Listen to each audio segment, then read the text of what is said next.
Bapak Anies Baswedan. Waktu Pak Ganjar 1 menit dimulai saat Bapak berbicara. Pak Anies, lagi rame kita mau tanya soal bansos. Karena menurut saya bansos ini adalah kewajiban negara dan rakyat berhak mendapatkannya. Tapi kita punya problem. Karena banyak klaim yang diberikan seolah-olah ini bantuan orang per orang atau kelompok. Padahal kita masih punya.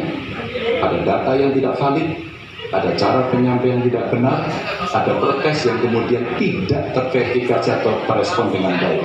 Ini yang menjadi pertanyaan saya kepada Pak Anies adalah, menurut Pak Anies kira-kira bagaimana tata kelola bansos agar 1 tidak saling klaim, 2 bisa tepat sasaran, 3 tidak menimbulkan kecemburuan-kecemburuan, sehingga inilah satu harapan yang betul-betul bisa diterima oleh rakyat.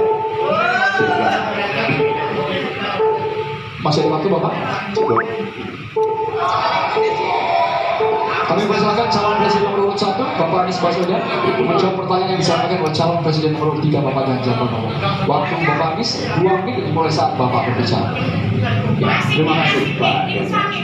Pertama, kita harus menyadari bahwa yang disebut sebagai bansos adalah bantuan untuk si penerima, bukan bantuan untuk si pemberi. Sesuai dengan kebutuhan si penerima.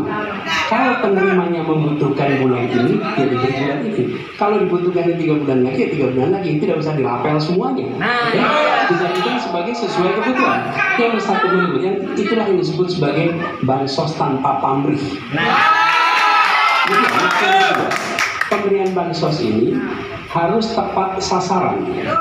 Artinya diberikan melalui pendataan yang baik, informasi data itu harus akurat, dan mekanisme pemberiannya melalui jalur birokrasi, bukan dibagikan di pinggir jalan, tapi dibagikan langsung di lokasi berkoordinasi menjadi jalur birokrasi.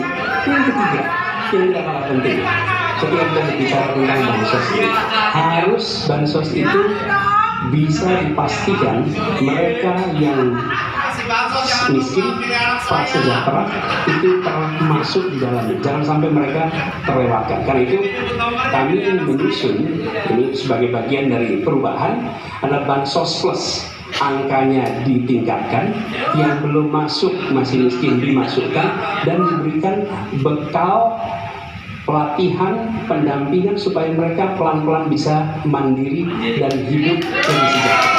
Jadi kami melihat ketika sampai kepada bansos ini adalah atas nama negara. Ketika saya bertugas di Jakarta, semua paket bansos di kerdusnya diberikan label dibiayai APBD DKI Jakarta, bukan dari gubernur, dan uang rakyat oleh APBD DKI Jakarta. Jelas posisi. Selanjutnya kami mohon kepada calon presiden nomor 3 Bapak Ganjar Pranowo menanggapi jawaban calon presiden nomor 4 Bapak Anies Baswedan. Waktu Bapak 1 menit dimulai saat Bapak berbicara. Terima kasih. Ya, kali ini pasti setuju ya.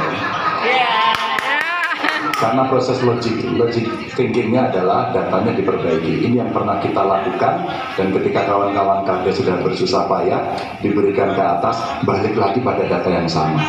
Seolah-olah kita abai pada soal data ini, sehingga betul-betul bansos yang diberikan yang rencananya tadi menurunkan kemiskinan, mengurangi gap, menurunkan kemiskinan oke ternyata, tapi gap tidak. Berapapun besarnya, gapnya tetap tinggi. Ini menarik, dan kami punya data yang kita bisa baca, dan tentu saja ini penting. Memang paradigma bansos, sekali lagi ini betul-betul hak rakyat. Tugas negara dan pemerintah adalah memastikan itu bahwa ini adalah tepat sasaran dan tepat waktu. Tadi yang disampaikan betul. Dan kami berusul bantuannya ganti aja deh, bantuan kesra, karena tugas negara itu menciptakan keadilan sosial, bukan menciptakan bantuan sosial. Waktunya habis Bapak. Sekarang Bapak Anies Baswedan untuk langsung menanggapi jawaban dari Bapak Ganjar Pranowo. Waktu Bapak 1 menit dimulai saat Bapak berbicara. Mohon tenang hadirin sekalian.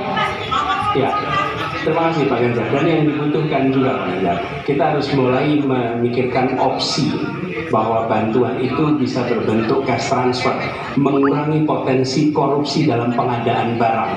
Karena kita tahu pengadaan bantuan sosial itu pada satu sisi memang membantu, sisi lain ini memberikan usaha pada justru usaha-usaha raksasa, karena yang diisikan di situ adalah produk-produk dari perusahaan-perusahaan raksasa.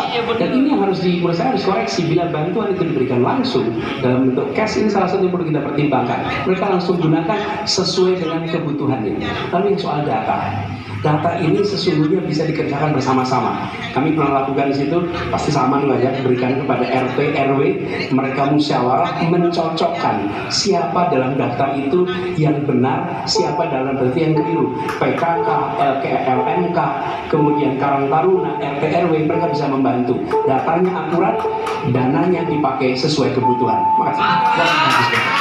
Ya, untuk sesi selanjutnya kita berikan kesempatan capres nomor urut 1 untuk bertanya ke capres nomor urut 2. Kami berjalan Pak Anies untuk bertanya kepada Pak Prabowo. Waktunya 1 menit dimulai dari Anda berbicara.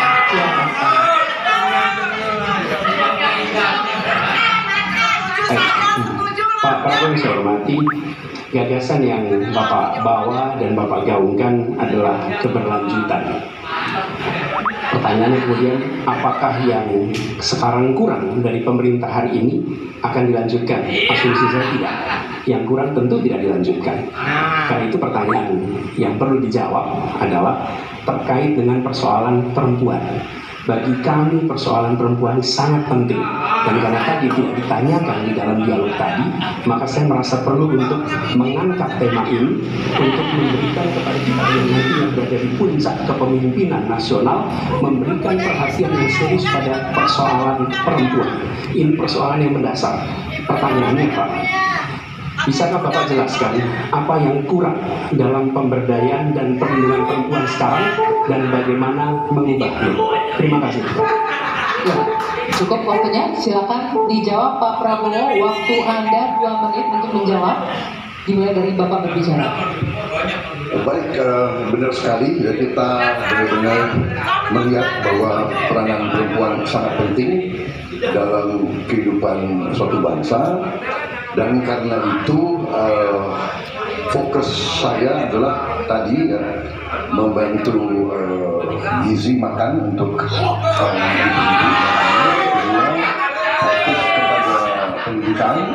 Saya ingin membangun sekolah-sekolah unggul terpadu di tiap kabupaten, di mana kaum perempuan harus diberi suatu kesempatan yang sama dengan kaum laki-laki, dan ini sudah saya rintis di Universitas Pertahanan, di program-program S1 yang kita buka di 10 prodi di bidang sains, teknologi, engineering, matematik. Ternyata proporsi perempuan sangat besar. Juga di politeknik vokasi di Atambua yang kita buka, justru perempuan lebih besar dari laki-laki di mahasiswa. Jadi memang benar ini kita harus memberi kesempatan, terutama melalui pendidikan dan pelayanan kesehatan. Ini saya kira sangat-sangat penting. Kita harus kurangi secara drastis angka kematian ibu yang kita termasuk 10 negara tertinggi angka kematian ibu pada saat melahirkan. Jadi saya kira upaya-upaya untuk kesetaraan gender sangat penting. Juga di bidang politik kita melihat kaum perempuan sudah sangat mengambil peran yang sangat menonjol, dan saya akan mendorong peranan itu di pemerintah yang saya pimpin kalau saya pilih. Waktunya habis. Saya berikan kesempatan untuk Pak Anies menanggapi jawaban dari capres nomor 2. Waktunya 1 menit. Silakan dimulai dari Bapak berbicara. Ya, terima kasih Pak Prabowo. Tapi mohon maaf, nampaknya Bapak belum menjawab pertanyaan kami. Permasalahan apa dan bagaimana mengubahnya. Semoga nanti sesudahnya mungkin bisa dielaborasi soal perlindungannya. Kami melihat ada 3 hal ketika bicara itu. 1, perlindungan. Dan kita menyaksikan jumlah kekerasan pada perempuan luar biasa banyak, tinggi. Catatannya ada 3,2 juta kasus selama 8 tahun terakhir ini. Itu yang tercatat, itu yang terlaporkan. Dan perempuan ini harus dimuliakan, harus dilindungi, dan kekerasan pada perempuan tidak boleh disepelekan, tidak boleh dianggap sebagai isu kecil. Dari mulai catcalling sampai kekerasan fisik, itu semua harus ditindak tegas dan kami akan tindak tegas. Kemudian yang kedua, kesetaraan. Yang sekarang bekerja dibangunkan daycare sehingga bagi ibu yang mempunyai anak bisa ada tempatnya. Yang ketiga, kesejahteraan. Perempuan harus punya upah yang setara dengan laki-laki. Itu kira-kira Pak. Terima kasih. Baik, kami berikan kesempatan Pak Prabowo menanggapi respon dari Pak Anies tadi. Waktunya 1 menit dimulai dari Bapak berbicara. Tadi Pak Anies kurang tegas membicarakan masalah kekerasan harus tegakkan hukum dalam perlindungan masalah-masalah itu kita tegakkan hukum dan itu kita tegakkan dengan sekeras-kerasnya dan itu sudah menurut saya aksiomatis tanpa kita berpikir panjang. Memang itu kita harus lindungi seluruh rakyat kita, apalagi kaum perempuan dari segala bentuk penindasan, kekerasan, eksploitasi, human trafficking dan sebagainya. Jadi saya sangat-sangat mendorong penegakan hukum yang sekuat-kuatnya dan bantuan kepada lembaga-lembaga even non pemerintah, NGO yang bergerak di bidang perlindungan kaum perempuan.